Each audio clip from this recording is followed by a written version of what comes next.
Jeff Peters and Andy Tucker could never be trusted.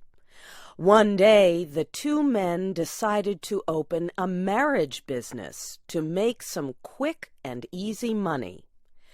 The first thing they did was to write an advertisement to be published in newspapers.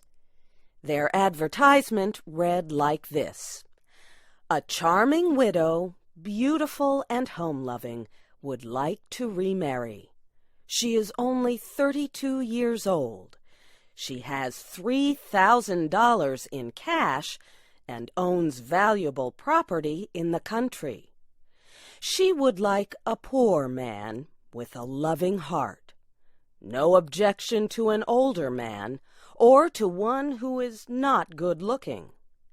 But he needs to be faithful and true, can take care of property, and invest money with good judgment. Give address with details about yourself. Signed, Lonely, care of Peters and Tucker, agents, Cairo, Illinois." When they finished writing the ad, Jeff Peters said to Andy Tucker, "So far, so good. And now, where is the lady?" Andy gave Jeff an unhappy look. "What does a marriage advertisement have to do with a lady?" he asked. "Now listen," Jeff answered. "You know my rule, Andy. In all illegal activities, we must obey the law in every detail. Something offered for sale must exist. It must be seen. You must be able to produce it. That is how I have kept out of trouble with the police. Now, for this business to work, we must be able to produce a charming widow, with or without the beauty, as advertised." "Well," said Andy, after thinking it over, "it might be better if the United States Post Office should decide to investigate our marriage agency. But where can you hope to find a widow who would waste her time on a marriage proposal that has no marriage in it?" Jeff said that he knew just such a woman. "An old friend of mine, Zeke Trotter," he said, "used to work in a tent show. He made his wife a widow by drinking too much of the wrong kind of alcohol. I used to stop at their house often. I think we can get her to work with us."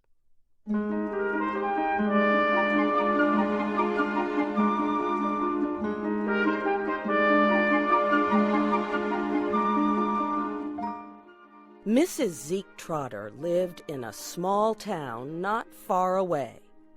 Jeff Peters went out to see her. She was not beautiful and not so young, but she seemed all right to Jeff. "Is this an honest deal you're putting on, Mr. Peters?" she asked when he told her what he wanted. "Mrs. Trotter," said Jeff, 3,000 men will seek to marry you to get your money and property. What are they prepared to give in exchange? Nothing.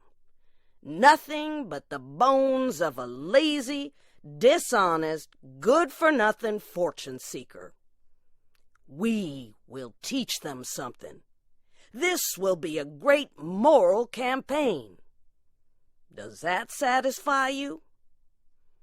"It does, Mr. Peters," she said. "But what will my duties be? Do I have to personally reject these 3,000 good-for-nothings you speak of? Or can I throw them out in bunches?" Jeff explained that her job would be easy. She would live in a quiet hotel and have no work to do. He and Andy would take care of all letters and the business end of the plot. but he warned her that some of the men might come to see her in person. Then she would have to meet them face to face and reject them. She would be paid $25 a week and hotel costs. "Give me 5 minutes to get ready," Mrs. Trotter said. "Then you can start paying me." So Jeff took her to the city and put her in a hotel far enough from Jeff and Andy's place to cause no suspicion. Jeff Peters and Andy Tucker were now ready to catch a few fish on the hook. They placed their advertisement in newspapers across the country. They put $2,000 in a bank in Mrs. Trotter's name. They gave her the bank book to show if anyone questioned the honesty of their marriage agency. They were sure that Mrs. Trotter could be trusted and that it was safe to leave the money in her name. Their ad in the newspapers started a flood of letters, more than 100 a day. Jeff and Andy worked 12 hours a day answering them. Most of the men wrote that they had lost their jobs. The world misunderstood them. But they were full of love and other good qualities. Jeff and Andy answered every letter with high praise for the writer. They asked the men to send a photograph and more details. And they told them to include $2 to cover the cost of giving the second letter to the charming widow. Almost all the men sent in the $2 requested. It seemed to be an easy business. Still, Andy and Jeff often spoke about the trouble of cutting open envelopes and taking the money out. A few of the men came in person. Jeff and Andy sent them to Mrs. Trotter, and she did the rest. Soon, Jeff and Andy were receiving about $200 a day. One day, a federal postal inspector came by. But Jeff satisfied him that they were not breaking the law.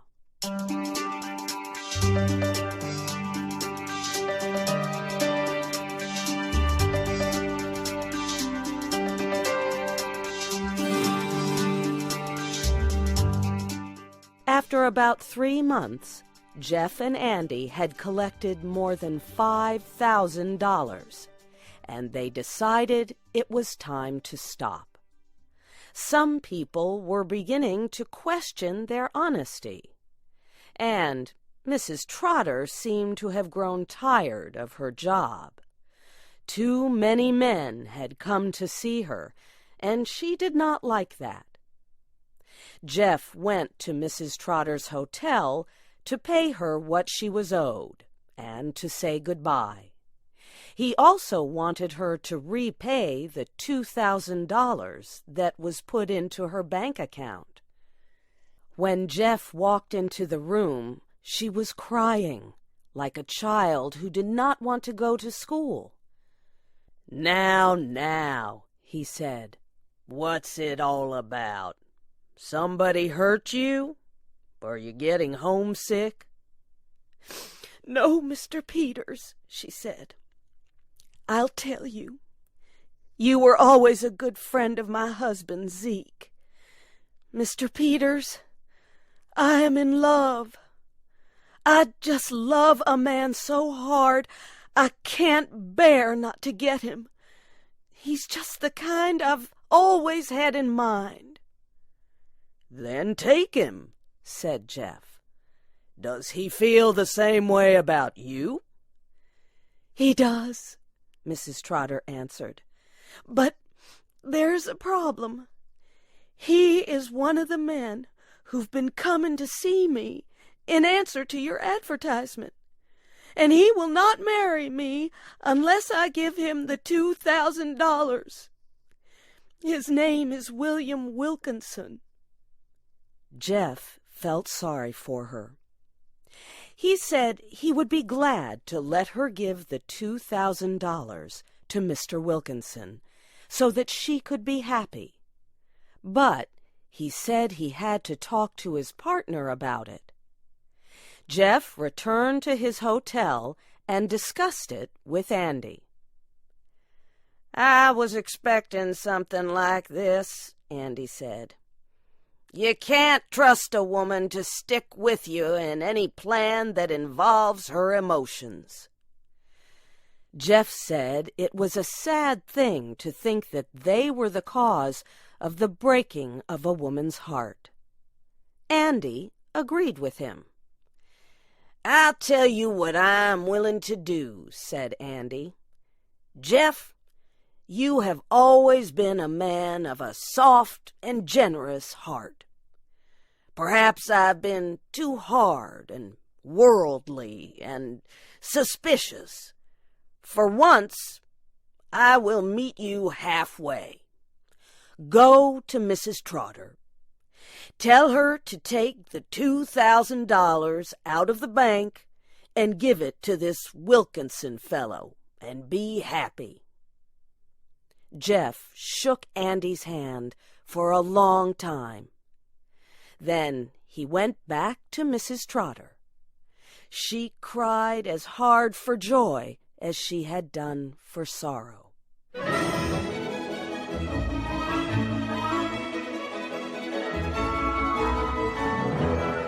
2 days later, Jeff and Andy prepared to leave town. "Wouldn't you like to go meet Mrs. Trotter once before we leave?" Jeff asked Andy. "She'd like to express her thanks to you." "Why, I guess not," Andy said. "I think we should hurry and catch the train." Jeff was putting all the money they had received in a belt he tied around his body. Then Andy took a large amount of money out of his pocket and asked Jeff to put it together with the other money. "What's this?" Jeff asked. "It's Mrs. Trotter's $2,000, said Andy. "How do you come to have it?" Jeff asked. "Mrs. Trotter gave it to me," Andy answered. "I have been calling on her 3 nights a week for more than a month." "Then you are William Wilkinson?" Jeff asked. "I was," Andy said.